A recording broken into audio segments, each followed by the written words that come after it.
Amém. Vamos abrir a nossa Bíblia no livro de Ruth. Acho que as meninas já devem estar, porque eu já tenho 3 ministrações consecutivas que eu não saio desse livro. Oh, meu Deus. 2 reuniões de mulheres, eu falei, Senhor, de novo no culto. Ruth, capítulo 6. Todas as vezes que eu vou ler a Bíblia, eu lembro que eu estou precisando de um óculos. Desculpa, Ruth, capítulo 1, verso 6. É porque só tem 4 capítulos. Era só para ver quem estava ensaiado e quem está lendo. Ruth, capítulo 1, verso 6. Amém? Vamos lá? Então Noemi voltou da terra de Moabe com as suas noras, porque ainda em Moabe ouviu que o Senhor havia se lembrado do seu povo, dando-lhe alimento. Assim ela saiu do lugar onde havia morado e as 2 noras estavam com ela. Enquanto caminhavam, voltando para a terra de Judá, Noemi disse às suas noras: Vão agora e voltem cada uma para a casa de sua mãe, e que o Senhor seja bondoso com vocês, assim como vocês foram bondosas com os que morreram e comigo. O Senhor faça com que vocês sejam felizes, cada uma na sua casa de seu novo marido, e dê um beijo em cada uma delas. Elas, porém, começaram a chorar alto e lhe disseram: nós iremos com a senhora nós iremos com a senhora para junto do seu povo. Mas Noemi disse: Voltem, minhas filhas. Por que vocês iriam comigo? Vocês acham que eu ainda tenho filhos em meu ventre para que se casem com vocês? Voltem, minhas filhas. Vão embora, porque eu sou velha demais para ter marido.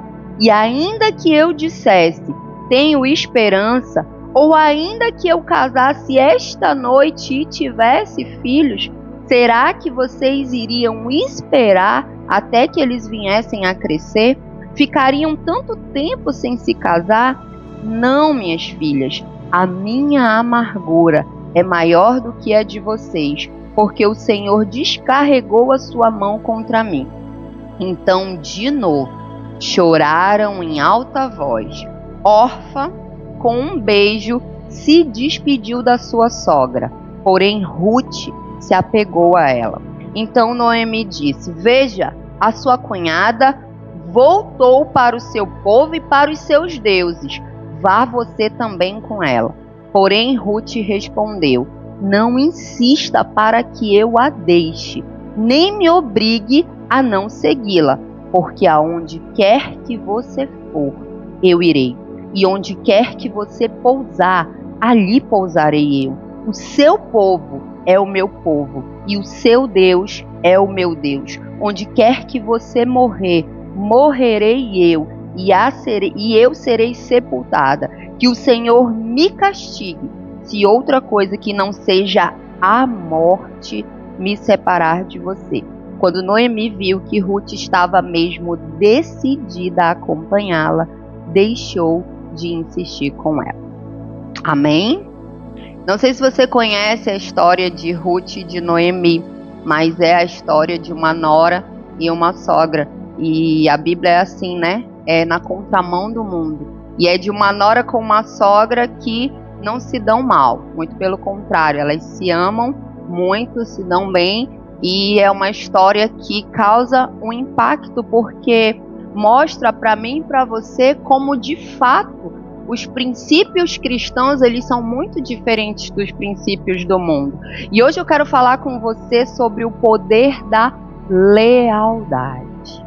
Será que hoje você pode olhar dentro de você, fazer aquele autoexame que nós sempre falamos aqui e saber se você de fato é uma pessoa leal?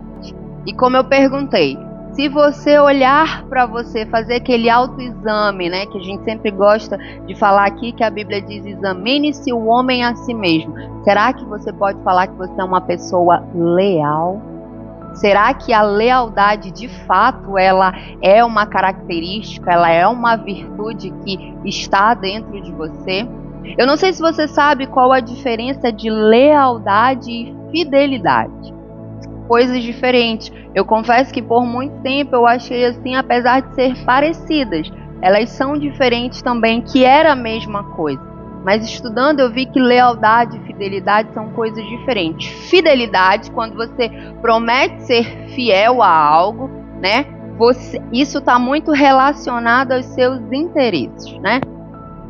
Vou dar um exemplo simples. Eu sou fiel à padaria do seu João, aqui na esquina, porque o preço dele é bom, eu gosto do pão dele, é perto da igreja, então eu sempre posso ir ali na padaria do seu João, comprar o pão, e por isso todo domingo estou eu lá na padaria do seu João.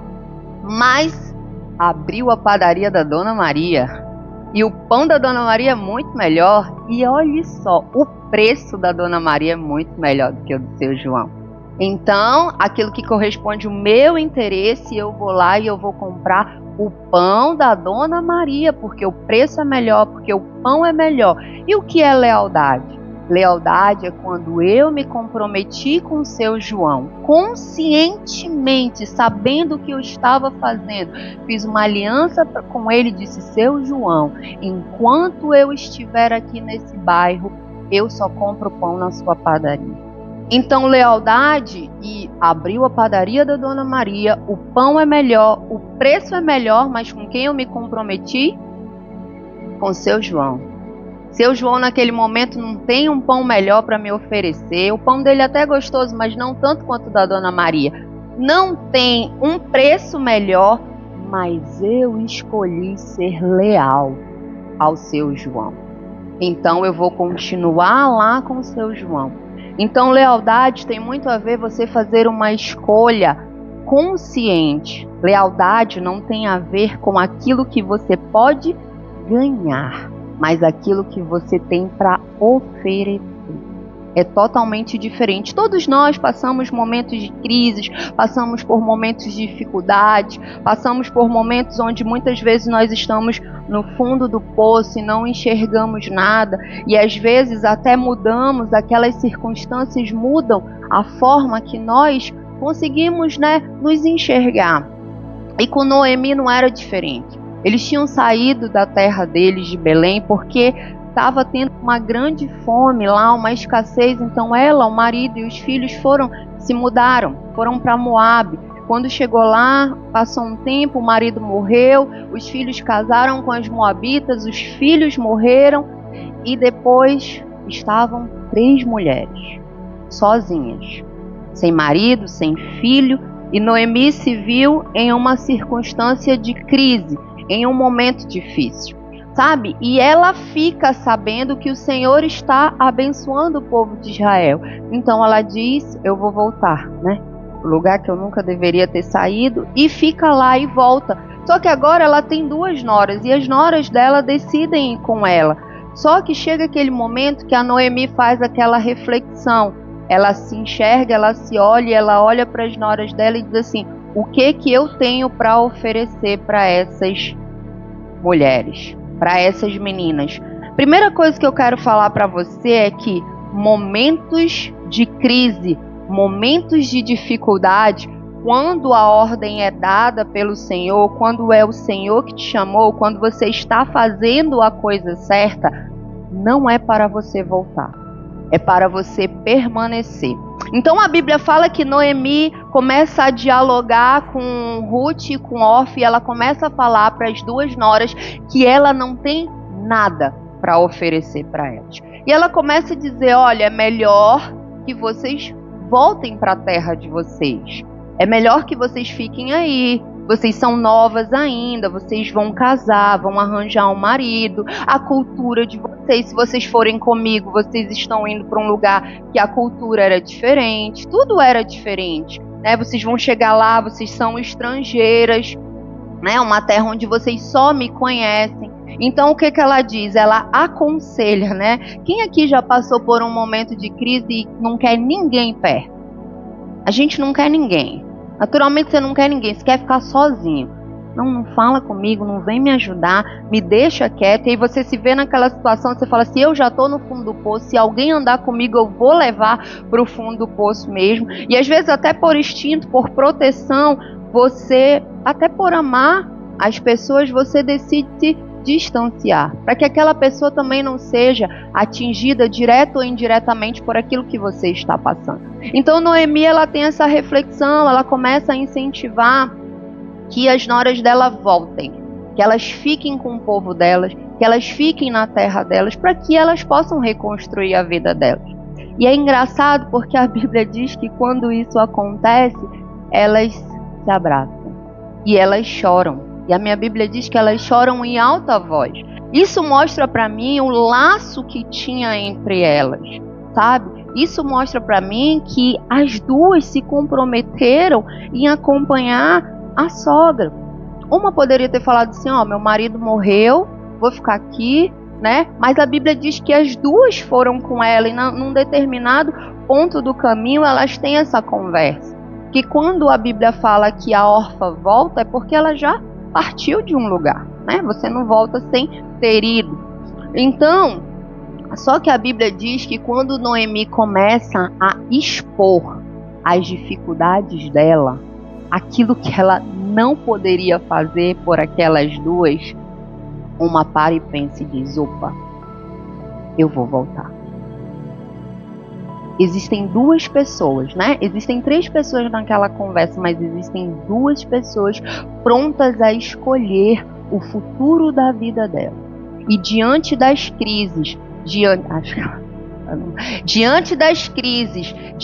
daquilo que estava proposto na mesa para elas, uma decidiu voltar, sabe?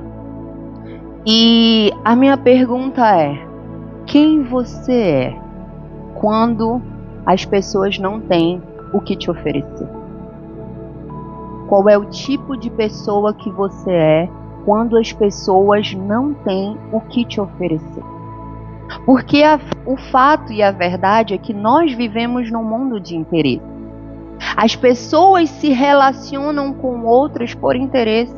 Eu escuto muito na rede social até as pessoas falarem de quem que você senta na mesa, com quem que você tem que se relacionar. E aí uma vez eu escutei alguém falando assim, mas como que eu faço para participar de uma rede, né, de uma mesa que tenha influência, se esse não é o meu meio? E a moça que respondeu a pergunta, ela disse, então pague para estar lá, ou seja, ela falou, invista num curso, faça alguma coisa para que você tenha acesso a essas pessoas, porque logo, né, a gente diz que quando você anda com pessoas que são influentes, naturalmente você está ali, você se torna influente também. Então nós vivemos um mundo baseado por interesse. Eu vou ser amigo do fulano porque ele tem um carrão, cara. E ele vai me levar quando eu precisar. Eu vou ser amigo do ciclano porque viu a casa dele? Viu como é que é as coisas lá? Eu vou ser amigo. Eu vou ser amigo do João porque o João é o dono aqui desse quarteirão. E vai sobrar alguma coisa para mim. Nós muitas vezes nos relacionamos com as pessoas por interesse, visando aquilo que as pessoas podem fazer por cada um de nós. E aí quando você começa a estudar a palavra de Deus e você começa a lidar com a palavra de Deus, você começa a aprender os versículos bíblicos, você começa a ser confrontado. Quando o Senhor fala assim, não é assim. Não, Senhor, mas no mundo... mas no Evangelho não é assim. O Evangelho, Mira Carla, é melhor dar do que receber. No Evangelho é assim. No Evangelho você tem que procurar sempre dar, sempre servir. No Evangelho, Mira Carla, você coloca os interesses dos outros à frente dos seus. Aí eu falo, não pode? E como não pode? Pode. pode, esse é o nosso modelo. Então, em tempos de crise, a gente não volta. Às vezes Deus te chama para viver coisas, Deus tem propósito para você, Deus une pessoas, e eu gosto muito de dizer que Deus não une pessoas, mas Ele une propósitos. Quando não é você que coloca a sua mãozinha, quando não é você que articula para estar sentado em alguns tipos de mesas, para andar com algumas pessoas, mas quando é o Senhor que coloca essas pessoas na sua vida, então eu quero te falar que Deus tem propósito. E aí o que acontece? Deus te chama, Ele tem propósito, Ele te une a pessoas e chega o momento de crise. Porque sim, o momento de crise chega para todo mundo. E quando chega o momento de crise, não é para você voltar. O momento de crise é para fortalecer a sua fé. O momento de crise é para você ser provado naquilo que Deus quer para você. Então esses momentos, eles chegam na nossa vida, sabe para quê? Para ver se a gente vai continuar naquilo que Deus nos chamou, ou para ver se você vai abandonar o barco. Eu lembro, quando eu expulsei o Renzo de casa, ele gosta de contar essa história, mas eu digo que quem saiu foi ele que me abandonou com 2 crianças, e a história dele que eu expulsei ele. Eu lembro quando isso aconteceu, meu digníssimo marido estava assim muito triste, então ele caiu na festa, Ele caiu no mundo e tal, e eu tinha um momento de crise, e eu tinha uma escolha, e adivinha quais eram os conselhos que me davam? Vai lá, tu é nova, sai também, olha a festa onde que ele tá, olha o lugar que ele tá, tu não tá vendo e tu tá aí sofrendo. Ali eu tinha uma escolha, ou eu realmente fazia aquilo que ele estava fazendo, mas dentro de mim eu tinha uma convicção, eu queria minha família,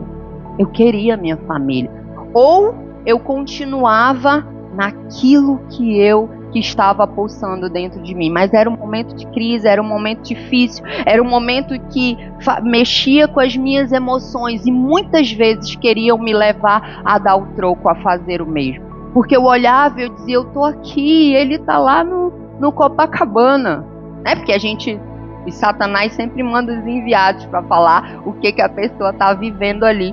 E eu dizia assim, eu tô aqui, ele tá lá não sei aonde. Não, isso não tá certo, porque a gente tem um senso de justiça dentro de nós que é errado. Porque a nossa justiça para o Senhor é como o quê? Oh, glória! Trapo de imundície. Então a nossa balança, ela é desigual, sabe? Então a gente tem esse senso de justiça, só que eu lembro que nesse momento de crise, eu escolhi permanecer. Eu escolhi ficar. Eu não escolhi ir, eu escolhi falar assim, eu vou permanecer naquilo que eu acredito que seja certo. Existiam 2 mulheres. E Ruth disse, eu vou permanecer naquilo que eu acredito que é certo.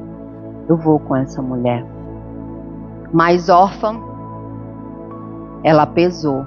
Ela disse, realmente, o que ela falou é verdade. De repente ela foi levada por uma emoção e ela disse, ela tá velha. E se ela, como ela falou, se ela se casar hoje, como que ela vai ter filho? E se ela tiver, se casou, ficou grávida, até os filhos dela crescerem para eu poder casar com qualquer um dos, eu já vou estar velha. Então ela pesou. Naquele momento, Noemi não tinha nada para oferecer para ela. Nada. Ela colocou as cartas na mesa e ela disse assim, eu não tenho nada para oferecer para vocês. Sabe? Então momentos de crise não é para que eu e você venhamos voltar. É para que a gente venha, e eu acho engraçado, se não triste, que momentos de crise também revelam quem nós somos, sabia?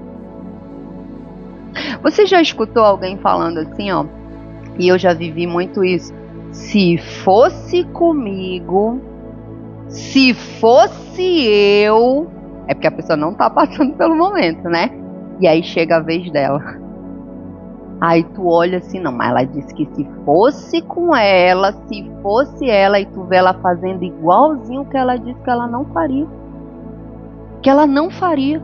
Porque momentos de crise revelam quem nós somos, quem de fato, quais são os nossos medos, quais são as nossas dificuldades, qual é a nossa instabilidade emocional, o que nós temos medo de perder, o que está em jogo. E de repente a órfã olhou e falou: meu Deus, vou perder toda a minha juventude, realmente não tem futuro para mim. Vou chegar em outra terra, um lugar estrangeiro onde eu não conheço ninguém, só conheço a minha sogra. Não conheço, né? O que ela sabia ali da cultura era que com certeza o que Noemi já tinha mostrado e ensinado a elas. E ela pesou.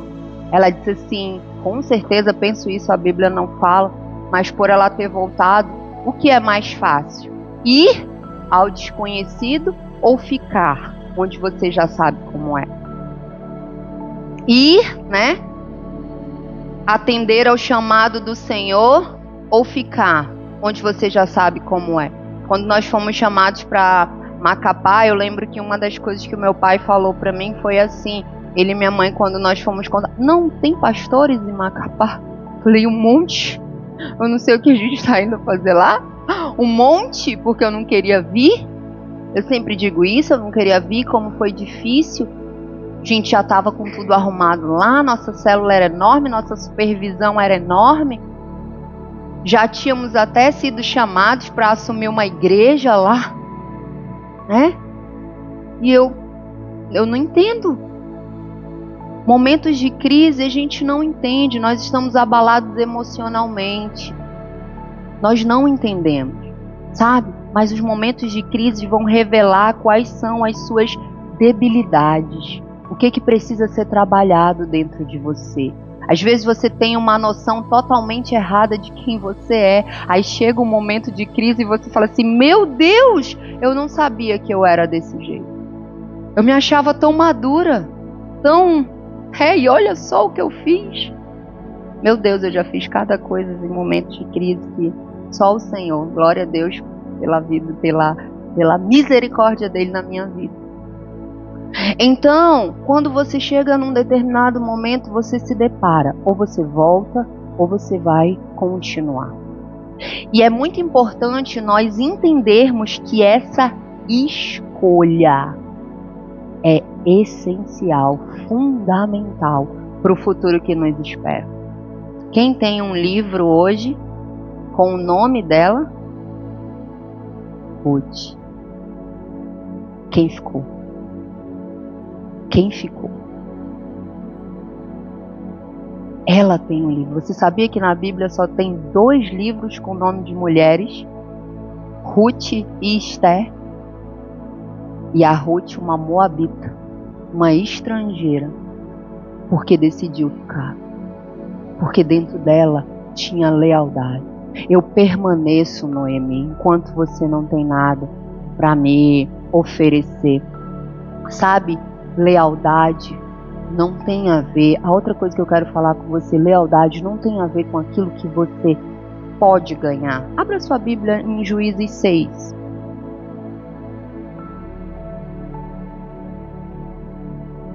Desculpa, Juízes 3.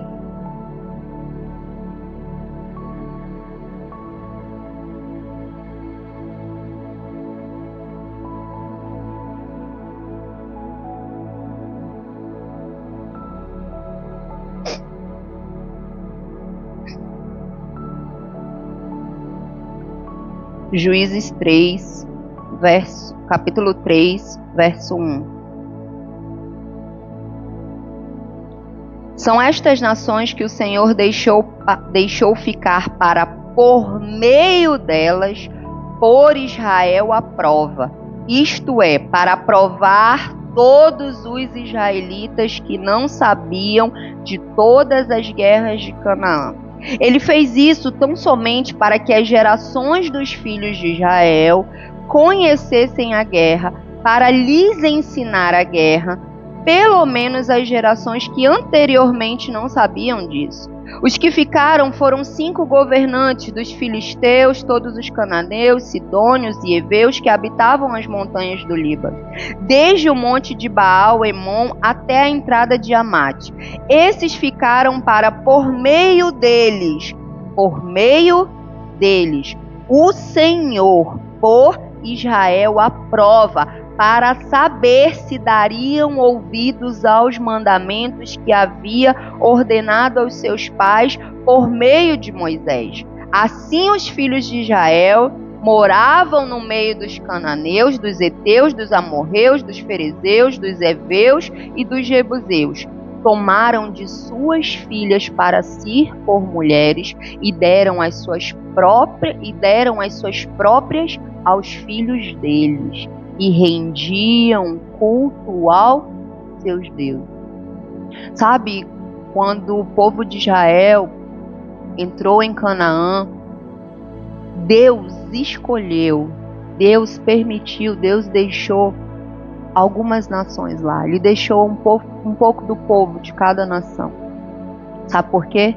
Porque ele queria pôr aquele povo à prova. Ele queria saber se aquelas pessoas ali iam influenciá-los ou se era eles que iam ser os influenciadores, né? Quando a gente olha para a história de Noemi, parece que foi Noemi que influenciou as duas moabitas, a ponto ainda que uma tenha desistido, a ponto das duas quererem acompanhá-la, sabe? Então, momentos de crise, entenda isso, é para pôr você à prova. A prova. Então não queira fugir da prova, queira ser aprovado. Porque a Bíblia diz que toda a prova do Senhor, ela tem um fundamento. Ele disse, eu vou deixar para que a geração que está vindo, que não sabe guerrear, não sabe de luta, aprenda a fazer isso. Sabe? Então, em momentos de crise, eu não fujo, eu permaneço, eu fortaleço a minha fé, sabendo aquele que me chamou. E a segunda coisa que eu queria falar para você é que lealdade não tem a ver com o que você pode ganhar. Não tem a ver. Lealdade não tem a ver com o que você pode ganhar, mas a habilidade, a integridade, a revelação do seu caráter de mostrar, de dar para aquele que não tem nada a te oferecer. Sabe? Todos nós temos um pouco de interesse dentro de nós. Todos nós temos um pouco de interesse. A Bíblia fala em Provérbios 17 que o amigo, ele ama em todo o tempo, mas é na dificuldade, é na crise, é no momento difícil que nasce o irmão. Sabe, a Bíblia fala do irmão porque o irmão há um laço sanguíneo. O irmão há um laço que sim, deveria, né, ser ali mais forte do que qualquer outra coisa. Então a Bíblia usa esse ensinamento, usa esse exemplo para falar para mim, para você. E deixa eu falar algo para você. Um amigo, ele se revela quando está difícil.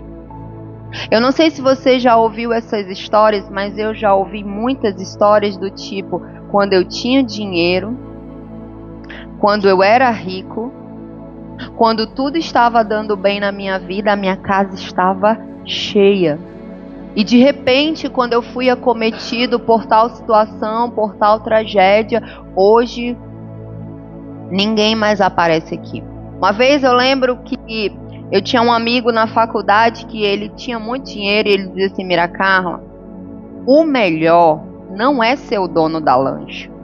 O melhor é ser o amigo do dono.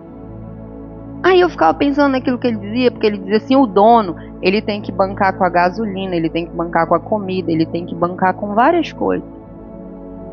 Mas o amigo do dono não. Ele vai porque ele é o amigo. Ele tá junto. Aí ele dizia assim, hoje, se eu não tiver dinheiro para colocar a gasolina na minha lancha para eu passar o final de semana, eu tô só. Mas sabe, ele falava o pobre, ele dizia assim, o pobre, ele assa o frango assado dele na rua. Ele coloca a churrasqueira dele assim, ó, na calçada, e ele enche a família dele lá, e tá todo mundo junto, um leva farofa, outro leva maionese. E eu fiquei pensando naquilo e eu falei, não é verdade? Sabe? Porque quando as pessoas não têm nada para te oferecer, você tá lá porque você quer. Você tá lá porque a risada é boa, você tá lá porque a conversa é boa, você tá lá porque você gosta, sabe? E a pessoa não tem nada para te oferecer, mas você tá lá. Você tá lá porque você quer estar junto. Você tá lá não porque o que a pessoa pode te oferecer, mas porque você olhou para aquela pessoa e você disse: eu vou fazer uma aliança contigo e eu vou até o fim. Seja no momento de abundância e seja no momento de escassez. Quantas vezes nós fazemos alianças com as pessoas em momentos de escassez, em momentos que as coisas vão mal? Você fala assim: eu fui fiel a você até aqui. Agora, lealdade não é comigo. Estou partindo para outro. Sabe, eu e você, nós não sabemos o que o futuro nos reserva. Às vezes você casa com uma pessoa, você vai ali na frente, você fala: olha, eu prometo ser leal, prometo ser fiel, eu prometo ficar com você até quando? Até quando? Que a morte. Foi o que a Ruth falou para Noemi. Ela disse assim: ai de não ser a morte que me separe de você. Sabe? Só que aí a gente faz essas promessas porque muitas vezes nós estamos envolvidos emocionalmente, nós não pesamos, nós não, fazemos ali o orçamento daquilo que vai nos custar. E você faz essa promessa e aí sabe o que acontece? A pessoa sofre um acidente. E ela fica paralítica.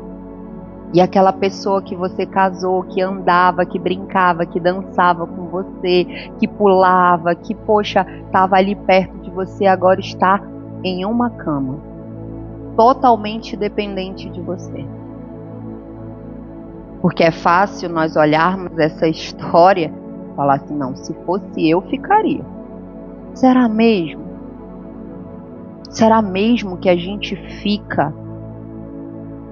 Será mesmo que de fato nós somos pessoas leais? Porque o povo de Deus precisa ser leal. O povo de Deus não pode se aliançar com pessoas por causa de interesse. O povo de Deus não pode frequentar a casa de A, de B, de C por causa que o fulano tem o que oferecer para ele. Não. O povo de Deus, ele não anda dessa forma. O povo de Deus, ele anda pensando quem que ele pode ajudar, quem que ele pode dar, quem que ele pode contribuir, quem que ele pode servir. É assim. E é nesses momentos, quando você tem esse pensamento, que nasce alianças. Sabe quando a Noemi falou para Ruth que ela não tinha nada para oferecer para ela? Sabe o que a Ruth falou para ela? A Bíblia diz que a órfã voltou e a Bíblia diz que a Ruth falou assim para ela: Noemi, pensando bem, calculando o custo, tô indo. Não, a Bíblia diz que naquele momento, sabe o que ela fez? Ela fez uma aliança com a Noemi. Ela falou assim: para de insistir para que eu te deixe. Ah, por quê? Porque eu vou para onde você for. Eu vou ficar, eu vou pousar aonde você pousar. O meu Deus, o meu passado, tudo aquilo que eu vivi lá atrás, dos meus deuses, da minha cultura, está ficando aqui, Noemi. Agora o teu Deus, ele é o meu Deus. Sabe? Quando as pessoas não têm o que nos oferecer, talvez seja um bom momento de você dar aquilo que você tem. Dar aquilo que você tem. Naquele momento foi isso que a Ruth fez. Ela falou assim: você não tem nada para me oferecer, mas eu tenho uma aliança para fazer com você. Eu tenho uma aliança para fazer com você. E sinceramente não é isso que nós fazemos. Sinceramente, quando as pessoas não têm nada para oferecer, opa, deixa eu pegar minha sandalinha, pegar minhas coisinhas. A gente até vai, porque fica feio se a gente sair logo de começo, assim, né? Fica muito na cara. Então a gente vai uma vez, vai duas, faz uma visitinha ali, mas aí fica feio. Aí a gente, não, aí, ai, que chato. Chego lá na casa do irmão, ele só fala de doença. Ele só fala do que ele tá passando. É uma chatice, é uma chateação, é não sei o que. A gente não quer, irmão. A gente não quer. A gente quer estar onde a gente tá rindo, tá sendo bem tratado, tá não sei o que. Eu lembro, eu conheço uma mulher que hoje ela é muito influente no Brasil, mas um dia ela não quis saber de Deus. ela se afastou dos caminhos do Senhor. E aí teve uma amiga de todas que não desistiu dela. E aí ela chegava com essa amiga, ela dizia assim: vai cuidar da tua vida, me deixa. Tu não entendeu ainda? Mas a amiga permaneceu firme. Hoje ela é muito influente, uma pastora muito influente. Não a amiga que não queria, que mandava a outra cuidar da vida dela. Sabe? Ela é muito influente hoje. Ela dizia: vai cuidar da tua vida, me deixa eu viver a minha vida. Só que aquela moça, né, foi ali, Ruth, ela falou: não vou te deixar. Pra onde você for, eu vou. Você vai, eu vou também. Eu vou te buscar de lá. Eu não vou pra viver, não. Eu vou pra te puxar. E hoje ela conta essa história. Sabe? Por que nós não nos importamos? Por que nós vivemos a nossa vida sem se importar com a dor dos outros?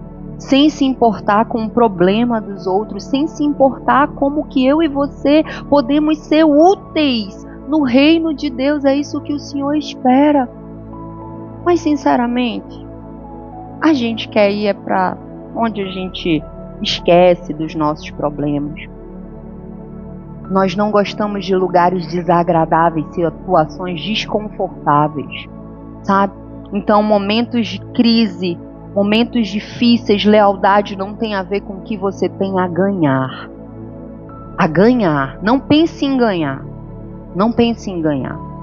Pense em dar. Abra sua Bíblia em Filipenses capítulo 2.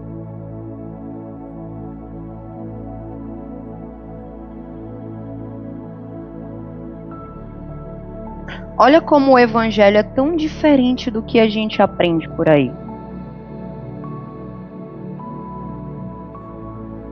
Filipenses capítulo 2, verso 3. Eu lembro que uma vez eu e o Cauã conversávamos sobre a Bíblia. E nós estávamos falando por que as pessoas têm tanta raiva da Bíblia, né?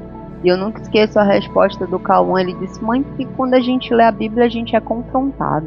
E ninguém gosta de ser confrontado, não é?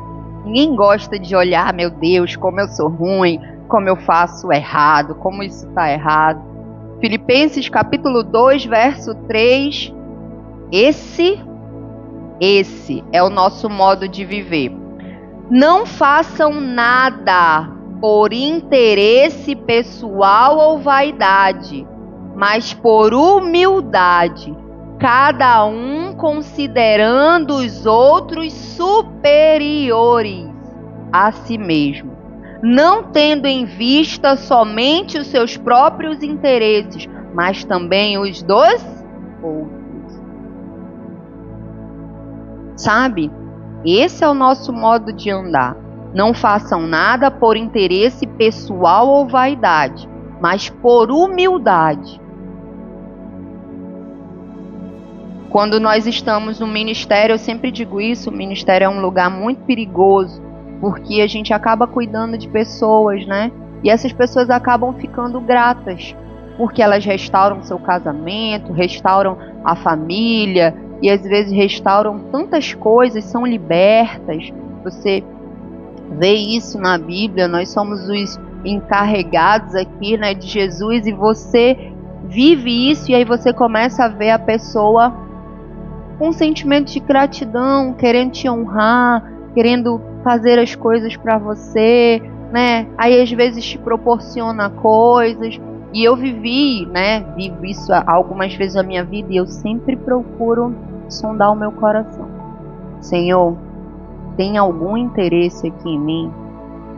Eu tô andando com a fulana, eu quero ficar com a fulana porque ela me proporciona isso, ela me proporciona aquilo, tem algum interesse aqui em mim, Pai? Porque a ordem do Senhor é que eu não faça nada com interesse ou vaidade, sabe? Então, às vezes, eu era colocada em lugares e recebia coisas que eu dizia assim: Senhor, eu sou a mesma se eu não estiver aqui. Eu me comporto do mesmo jeito na casa do A, se eu estiver na casa do B, que não tem nada para me oferecer. É o mesmo comportamento? Ou será que na casa do A eu sou mais fina, eu sou mais elegante, né? Eu não falo isso, não falo aquilo. E na casa do B não, é tudo simples mesmo.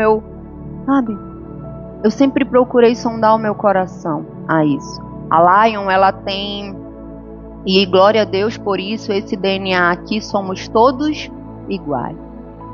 Aqui você pode ser o presidente da república, você vai sentar aí, vai escutar, glória a Deus, em nome de Jesus, nós nunca teremos área VIP, isso eu vivia no mundo. Aqui nós somos todos iguais, não importa se você mora numa casinha ou você mora num casarão. Aqui a gente precisa pegar a vassoura, a gente precisa limpar o banheiro, a gente precisa servir os nossos irmãos, e quanto mais você tiver, espero que você tenha mais a ideia, a mentalidade que você precisa ser generoso, porque quanto mais você é generoso, mais o Senhor faz abundar em você, sabe? Então nós temos esse DNA aqui, ninguém é maior do que ninguém. Aqui não importa se você tem uma profissão que te dá um renome na sociedade, te traz uma influência. Eu vi uma história que me tocou muito, eu não sei se vocês sabem, mas aquele cantor do Zezé de Camargo, né, Zezé de Camargo e Luciano, ele se converteu. E um dia o Luciano foi dar uma entrevista na Globo, e eu acho que foi pro Bial, né? Foi pro Bial. E aí ele foi dar entrevista pro Bial e o pastor dele estava sentado com ele. E aí o Bial fez a seguinte pergunta para ele: como que é, pro pastor, né, na plateia, como que é ter o Luciano na sua igreja, né? Porque o Luciano, conhecido nacionalmente, internacionalmente, como que é ter o Luciano na sua igreja? Ele falou, aí ele respondeu, ele falou, não, o Luciano, ele é só um membro, a estrela lá é Jesus, o astro lá é Jesus, porque nós somos de carne e osso. Você pode se sentir superior. A Bíblia está falando para eu considerar todos superiores a mim. Todos. Quando eu li isso, eu falei, pelo amor de Deus, há anos atrás, valei-me, porque eu tinha mania de me achar melhor do que algumas pessoas, né? E aí eu, Jesus, ao considerar o fulano também superior, também. Mas né? E às vezes a mulher, ela acha que ela é melhor do que o homem também, né? Mulher, ela tem um negócio assim. Glória a Deus que o Senhor coloca a gente assim no nosso lugar, senão a gente... Entendeu? E aí eu, Senhor, seu marido também, superior a você. Eu falei, Jesus, né? E a gente quer ser superior a todo mundo, sabe? Humildade. O Evangelho, ele fala de humildade, sabe? Mas o contrário também é verdadeiro. Existe uma falsa humildade onde você fala assim, eu não vou na casa do fulano, que eu me sinto mal. Porque o ciclano, eu não vou lá, só tem gente rica. Pare com isso, irmão. Se o Senhor está abrindo a porta para você entrar em determinados lugares, por favor, usufrua. Pare de se colocar lá embaixo, porque no Evangelho não é nem lá embaixo e nem lá em cima, é no meio. Pare de ter uma visão errada de você. Não vou na casa, não me sinto bem lá, é tudo chique. Glória a Deus que o Senhor está abrindo a porta para você experimentar o tudo chique. Mas você quer com uma falsa humildade, não, só quero ficar aqui. Eu lembro que uma vez uns irmãos foram lá em casa, eu fiz um antepasto de berinjela. Aí, irmão, nunca comi isso não. Mas coma, irmão. Experimente, prove, né? Aí a gente tem esse negócio de se colocar num lugar de uma falsa humildade. Meu irmão, quem que te levou lá foi o Senhor, então desfrute se o Senhor está abrindo a porta para você. A Aline, primeira vez que eu saí com ela para almoçar, primeira vez, nunca tinha saído com a Aline para almoçar. A Aline pegou o pratão dela. A gente foi a um restaurante caro, aí ela, arroz, feijão, macarrão. Eu olhei assim, eu falei, pelo amor de Deus. Esperei ela sentar. Minha filha, deixa eu falar, você come arroz em sua casa? Como arroz, feijão? Então deixa eu lhe falar. Irmã, tinha tudo no restaurante. Tinha salmão, tinha lagosta, tinha camarão. Ela colocou arroz, feijão. Minha filha, quando você vier nesses lugares, eu sei que arroz, feijão, macarrão, essas coisas, mas a gente come em casa.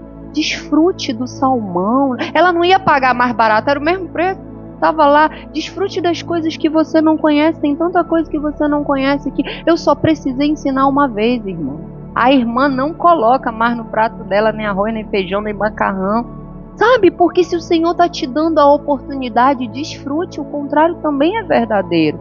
Para de ter uma falsa visão, uma falsa humildade. Ai, porque eu não. Porque isso não é para mim. Se é o Senhor que está colocando, irmão, é para você sim. Se o Senhor sentou você naquela mesa, é para você sim, desfrute. Se você não articulou, se você não deu o seu jeitinho para ir para lá, é para você sim. Então agradeça e desfrute a porta que o Senhor está abrindo para você.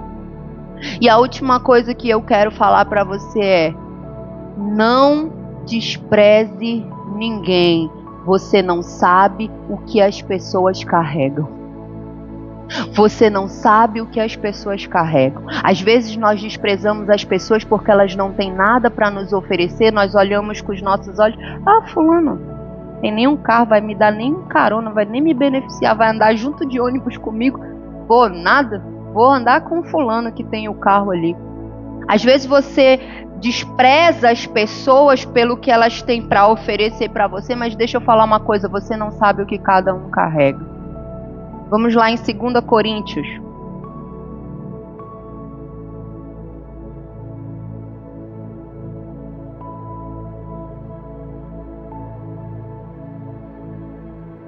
Segundo Coríntios, capítulo 4. 2 Coríntios, capítulo 4, verso 7, diz assim, ó. Temos, porém, este tesouro em vasos de barro, para que se veja que a excelência do poder provém de Deus e não de nós. Eu e você somos vasos de barro. Eu e você somos vasos de barro, mesmo vasinho, mesma matéria, purinho. Vaso de barro que a Bíblia fala lá em Jeremias 18, que quantas vezes não tiver bom, o Senhor vai lá, vai desfazer, vai quebrar, vai fazer de novo. Mas ele fala que nós carregamos um tesouro dentro de cada um de nós. É esse poder que se manifesta em nós para provar para todo mundo que não tem a ver comigo e com você, mas tem a ver com o Senhor, com aquele que se manifesta através de nós. Sabe a Noemi?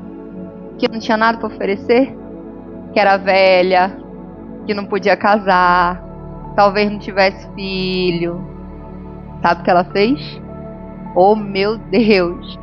Ela articulou, ela organizou, ela ensinou a Ruth, que não conhecia a lei deles do resgatador.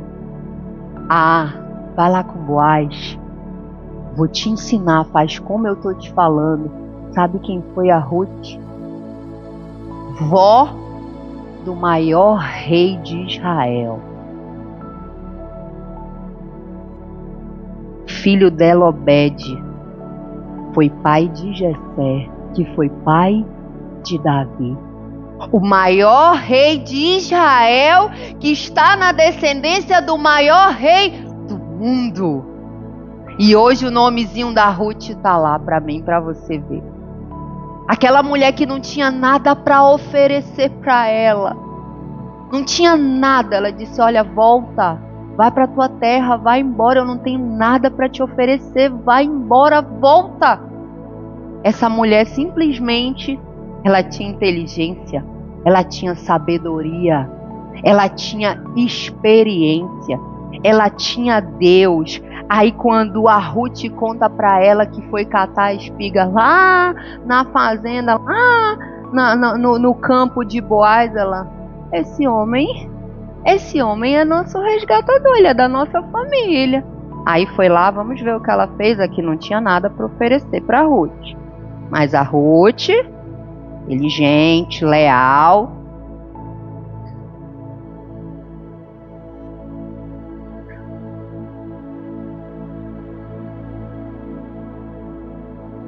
Ruth capítulo 3, verso 1. Noemi, a sogra de Ruth, disse: minha filha, não é verdade que eu devo procurar um lar para que você seja feliz? E esse Boaz, na companhia de cujas servas você esteve, não é um de nossos parentes? Eis que esta noite ele estará limpando cevada na eira. Lave-se, ponha perfume, vista a sua melhor roupa e vá até a eira. Mas não deixe que ele perceba que você está ali, até que ele tenha acabado de comer e de beber. Quando ele for dormir, repare bem o lugar onde ele vai se deitar. Então vá, descubra os pés dele e deite-se ali. E ele lhe dirá o que você deve fazer. Ruth, porém, respondeu: vou fazer tudo o que a senhora está me dizendo. E ela fez tudo o que a Noemi ensinou para ela. Do jeito que a Noemi falou que era para ela fazer, ela fez. Sabe o que aconteceu? Boaz ficou: cara, essa mulher virtuosa, toda a cidade está falando que ela é virtuosa. Essa mulher não abandonou a sogra. Essa sogra não tinha nada para oferecer para ela. Cidade toda falando de Ruth. Essa mulher deixou a nação dela, os deuses dela, e veio para cuidar de uma sogra. Ela tá catando espiga, ela tá trabalhando para as duas. Deixa eu te falar, a tua lealdade ela vai ser recompensada. A tua lealdade, quando você decide: eu serei leal com o Senhor, eu não me afastarei, eu não fugirei, eu não voltarei, eu serei leal. Eu quero te falar que a tua lealdade vai ser recompensada. A tua renúncia, o teu trabalho, porque aquela mulher renunciou. Ela renunciou à família dela, ela renunciou à nação dela, ela renunciou aos deuses dela. E ela foi seguir uma mulher. Aí Boaz fica: eu vou resolver isso. Ela ainda diz assim: ele vai resolver. Quando a Ruth chega para contar para ela como que se desenrolou, e se você não conhece essa história, vá ler, porque parece assim, um filme de suspense. Quando a Ruth chega para contar para ela o que aconteceu, ela diz assim: não se preocupa que ele vai resolver isso hoje. E ele resolve. E ele casa com a Ruth. Ele casa, ele resgata a Ruth. Sabe, talvez você, consciente ou inconscientemente, não tenha noção disso, mas todos nós fomos capturados um dia. Todos nós, o nosso pecado deu poder a Satanás para ter legalidade sobre as nossas vidas. Nós fomos capturados um dia, mas eis que surge o nosso resgatador. Jesus é o nosso resgatador. Ele é o nosso resgatador, não porque eu e você somos leais, mas porque Deus é leal. Com amor leal eu te atraí. Deus é leal. Sabe, aquela mulher que não tinha nada para oferecer, ela articulou, ela organizou que a Ruth tivesse um futuro, um lar.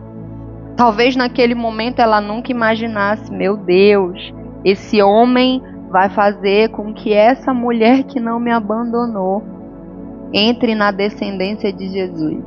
Esse homem, essa história, essa postura, essa escolha da Ruth de lealdade vai fazer com que em 2025 a Lion esteja falando sobre ela. Sabe quando você decide ser correta, quando está todo mundo sendo incorreto, quando você decide ser íntegro, quando está todo mundo sendo mau caráter, e você decide não se desviar, você decide não corromper os seus princípios, você decide permanecer firme numa sociedade onde está todo mundo fazendo o errado, você diz: eu não, eu quero te falar que o teu nome vai ecoar nas próximas gerações.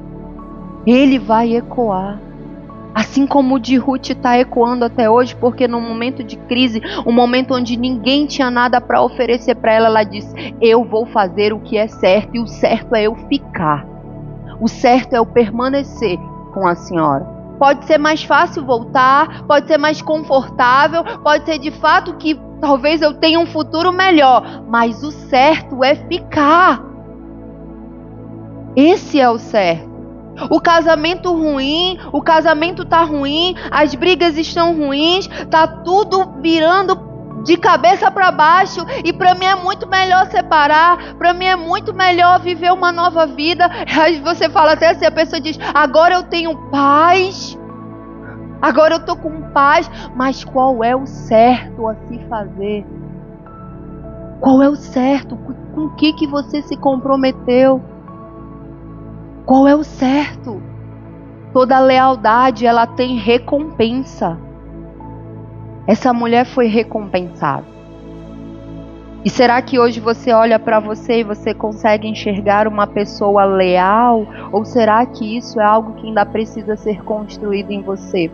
Será que hoje você se move por interesse? Por pessoas que podem te oferecer e te colocar em lugares que você sozinha não faria? Não faria, você não conseguiria chegar lá. Mas foram as alianças de Deus. Não foi porque você articulou, você deu um jeito. Foi as alianças de Deus na sua vida que colocaram você naquele lugar. Ou será que você olha para você e diz assim: eu ainda sou uma pessoa movida por interesse? Hoje é um ótimo dia para você mudar essa postura.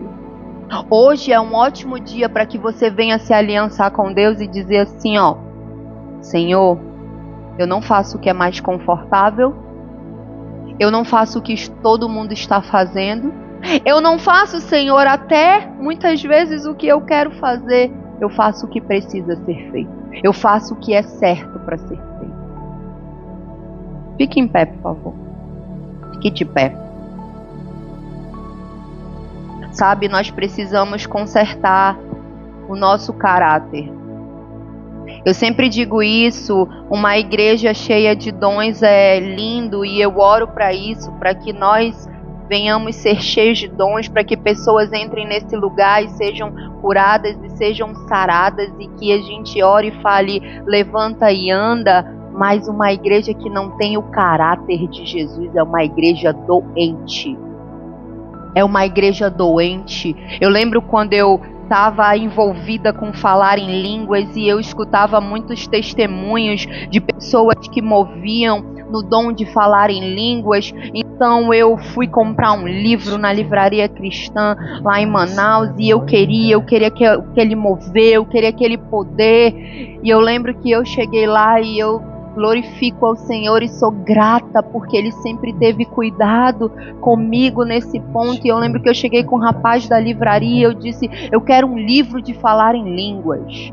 E aí ele falou assim: qual você quer? Eu tenho vários, o melhor que você tiver. Queria o melhor, queria me aprofundar, queria ler tudo, queria orar, queria...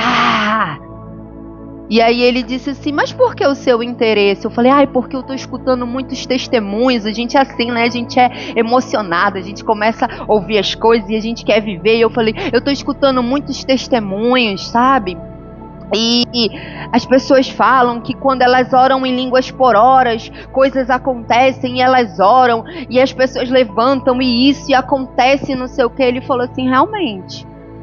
Ele falou assim: quando você mergulha em algo, e principalmente na oração em línguas, faz você acessar o sobrenatural. E eu queria viver isso, eu queria viver o sobrenatural. E ele disse: mas eu posso te contar uma história? Eu falei: pode, claro. Estava ali animado. Ele disse: teve um casal na minha igreja que começou a orar em línguas. Então eles oraram e começaram a se aprofundar nisso, e eles começaram a mover no sobrenatural. As pessoas iam atrás deles, e eles oravam e as pessoas eram curadas, e estava aquele mover na igreja, e começou a ficar aquela confusão. Então os pastores chegaram com eles e falaram assim: irmãos, vamos sentar, vamos conversar, na igreja de Deus é ordem da essência, tem que ser assim. Foi ensiná-los, instruí-los, os pastores, e eles falaram assim: então não dá pra gente, Eles tinham virado as estrelas da igreja já. Então não dá pra gente. As pessoas procuravam muito eles. Aí eles saíram da igreja e levaram grande parte com eles. Sabe? E aquele rapaz, e eu bem assim, ele me contando e ele disse assim: posso te dar um conselho? Falei, claro.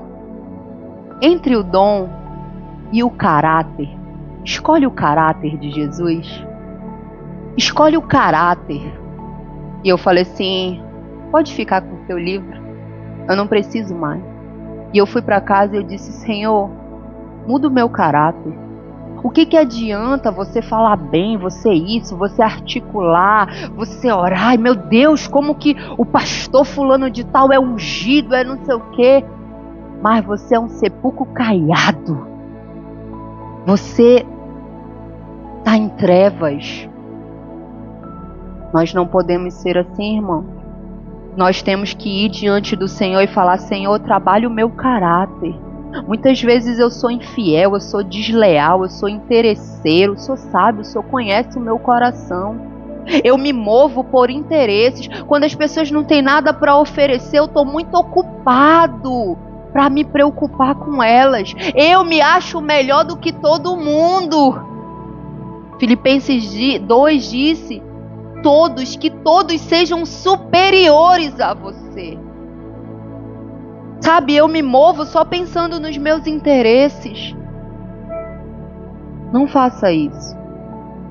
Sabe, hoje é um momento para nós fazermos aquele autoexame.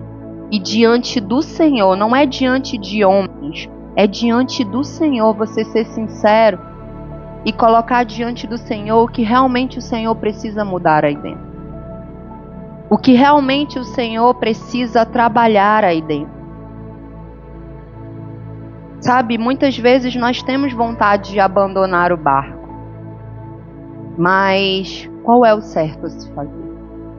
Hoje a pergunta para você é: qual é o certo a se fazer? É abandonar a igreja porque você foi ferido? É abandonar Deus porque não fez as coisas do jeito que você queria que fizesse? Qual é o certo a se fazer? Feche os seus olhos. Fala com o seu pai.